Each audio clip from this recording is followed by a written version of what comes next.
What are we seeing here? Are we seeing UK Jews perhaps developing a greater sensitivity to anti-Semitism, or is it genuinely on the rise in Britain? Well, according to police statistics, which we gathered from all police forces around the UK, it is on the rise, and it's very rapidly rising. Why? In 2014, it was the record-breaking year for anti-Semitism. It was a terrible year. Since then, it's risen another 45%. So every year since 2014 has been a new record-breaking year. And we believe that part of the reason for this is a failure of law enforcement. The Crown Prosecution Service is very often turning down cases of anti-Semitic hate crime. They're failing to prosecute, and because of that, anti-Semites feel emboldened to continue offending. I see. So it's not necessarily then that there are more people turning against Jewish people. It's that the people who always were motivated to dislike them, to suspect them, to hate them, are being emboldened. So you're not seeing an increase in that core population in this country. It's just that they're braver now about stepping forward. In fact, quite the opposite. We're seeing more and more people shunning anti-Semitism. We did a separate poll with YouGov, which surveyed people in 2015, 2016 and 2017 about their attitudes towards Jews. And we found that actually anti-Semitic prejudice was declining every single year, 45%, then 39%, then 36%. So the British population, society in general, is actually doing something which most people thought was unachievable and they would never see, which is anti-Semitism being rolled back in a European country, which is fantastic news. The very sad thing is that this fantastic news isn't really having an impact on the Jewish community, because our authorities and our political parties, actually particularly, especially the Labour Party, are creating this atmosphere in which anti-Semites just going unpunished and feeling emboldened. So it's a shrinking minority of anti-Semites in this country, an increasing majority of people who have no issues at all with the Jewish population. But this shrinking minority is getting ever more poisonous and ever more active, even though it's getting smaller. That's what seems to be happening, yes. Wow. I mean, look, the statistics still tell us that about 1 in 3 British people hold an anti-Semitic view. Some of those views will have been things that have been picked up through society, such as the idea that Jews are sort of very clever and cunning with money and going to get one over on you in business, this sort of prejudice. But there's a distance usually between holding that kind of prejudice. A lot of people will never have met a Jew, they'll never have thought about it in any great detail. And if they did meet a Jew, is that, are they going to go and attack them, or are they, are they going to not act on it? Probably they're just going to not act on it.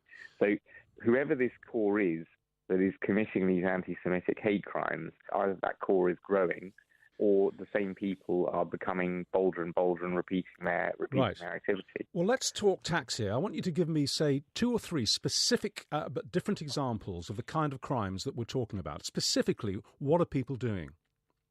Well, for example, earlier this year, we saw 2 kosher restaurants in Manchester being firebombed. We've seen Jews being chased down the streets in North London by a man with a meat cleaver and a machete. And so many of these crimes are quite shocking. And the police forces, generally speaking, do their best to try and come out and try to investigate. Imagine you're a police officer. You've got a huge desk full of cases. You've got an enormous amount of work to do.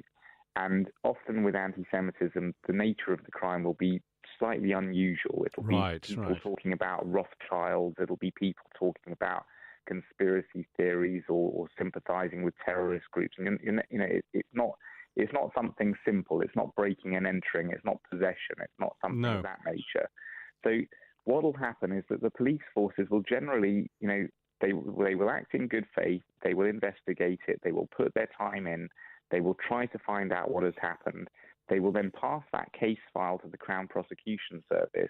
And the Crown Prosecution Service, it seems in our experience, will very often say, we're just not going to prosecute this one. And so if you're that same police officer... But hang on, why? Why wouldn't they prosecute? Well, I'll come to that. All right, if you're that same police officer and you then get another Jewish person coming to you with a similar case, saying, please, can you investigate this? You're much more likely to say to that Jewish person, look, we had a similar case like this last month. Yeah. It didn't go anywhere. I don't have the time to speculate on this, whether they might do it the second time. So with the Crown Prosecution Service as to why they're doing this, it's a complete mystery to us. We've met with the Crown Prosecution Service. We've even actually had to take them to court and won a judicial review because they decided not to prosecute a neo-Nazi leader. And the court quashed that decision not to prosecute him. We've had to privately prosecute an individual because the CPS refused to do so. And in fact, I've just seen a letter from the CPS, which I believe will now result in us either starting a new judicial review or a new private prosecution, because again, it's an open and shut case, or should be an open and shut case.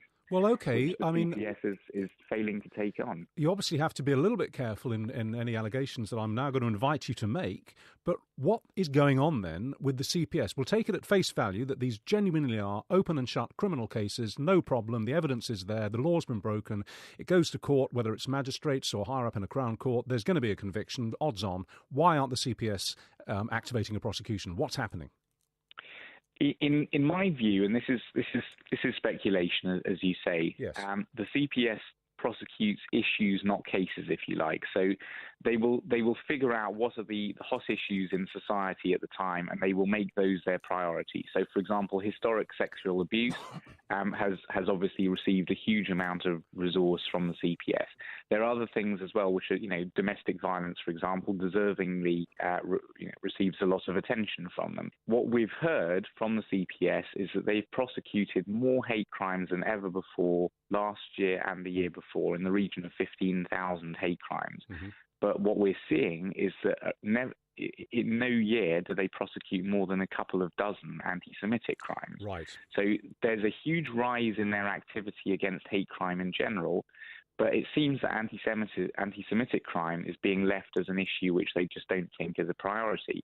I find this... The reason that's...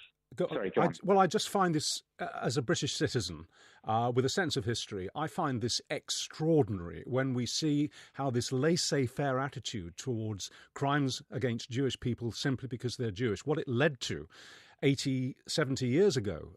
We would have thought we would have learnt the lesson about turning a blind eye and not stepping up to the plate and dealing with this. I find this breathtaking, actually, and deeply worrying. I just want to ask you one more question because we're almost out of time. Obviously, there's a bad smell hanging over the Labour Party, and you've referred to them in this interview a few minutes ago, about anti-Semitism, and they had their review, and it was widely seen as a bit of a whitewash. What is Labour's problem with anti-Semitism, or perceived anti-Semitism, he said, with an eye to the lawyers listening? Is it because, on the whole, they disapprove of Israel? And is it actually anti-Israeli political opinion that sort of bleeds into what's perceived as anti-Semitism? What's the Labour Party's problem with it?